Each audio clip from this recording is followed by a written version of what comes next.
As economies reopen, we're reminded the coronavirus is still here, so the questions remain. Good thing it's Friday. That means the doctor is in. Dr. Robert Tabali, an infectious disease expert with the Catholic Medical Association, joins us now. And doctor, as the economy opens, Florida is not alone in seeing a spike in new cases. It's happening in many areas. Arizona, Utah, and New Mexico all reported 40% more cases the first week in June than the week before. Now, is this because the virus is spreading, or is it because more testing is happening? What number should we look at to get an understanding of how sick your state is? It's really a result of multiple factors, including the increased testing capability and the natural progression of the disease across the United States from areas where it initially occurred or set foot to areas where it hasn't really been prevalent. So one of the things that you'd want to look at is the acuity of the infections, and that would be how full are the hospitals, how full are the ICU beds. Here in the Chicagoland area and many other places in the country, we're actually seeing, we're still seeing COVID positive patients, less in number, but they don't seem to be nearly as severe. So this may be something that we'll see as time moves on throughout the United States. That's some positive news. All right, so a lot of people I know are now planning outdoor activities again with family or vacations. Everyone wants to see grandma. Some are taking the precaution of getting tested before their vacation or event, but everybody's wondering, when should I get the test? How long does it take to get the results? Should I get it 2 weeks in advance in case I'm positive and I have to quarantine? What's your advice about that? Well, again, there's two types of tests. One is the virus or the antigen test, which tells you you currently have infection right now today. And the other one is the antibody test, which looks back in time and tells you that you had the COVID infection in the past.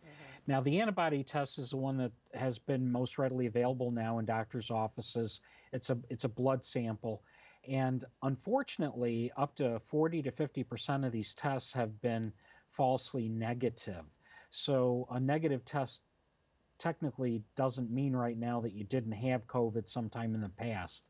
The antigen test, if you were going to go see grandma and she's got many risk factors, that would be the type of test you'd want to get. That's the swab in the back of the throat now or in the front of the nose. And depending on where you go, you might get it back within an hour or 2 days or a little longer. So that's the test to make sure that grandma doesn't get exposed to COVID today.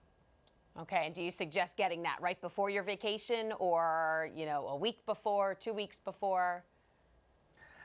I would get it as close to seeing grandma as you possibly could and still get the results back.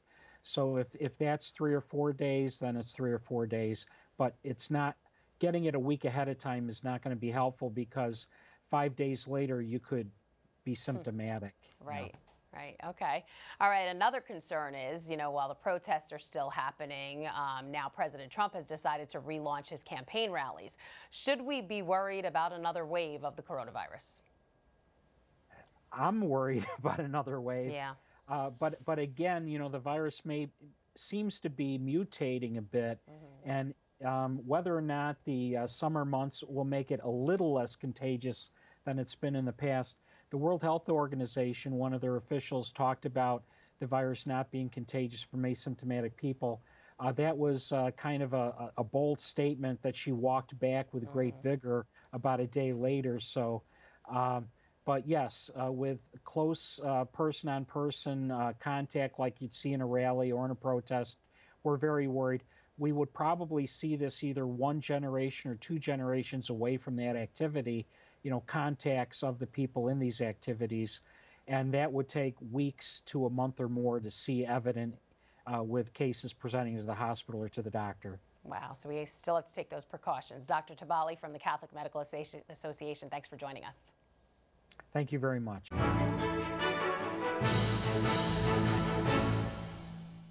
If you're watching Currents News on YouTube, be sure to hit the subscribe button and then click on the bell to get instant updates about all of our newest content, because we are putting your faith in the news.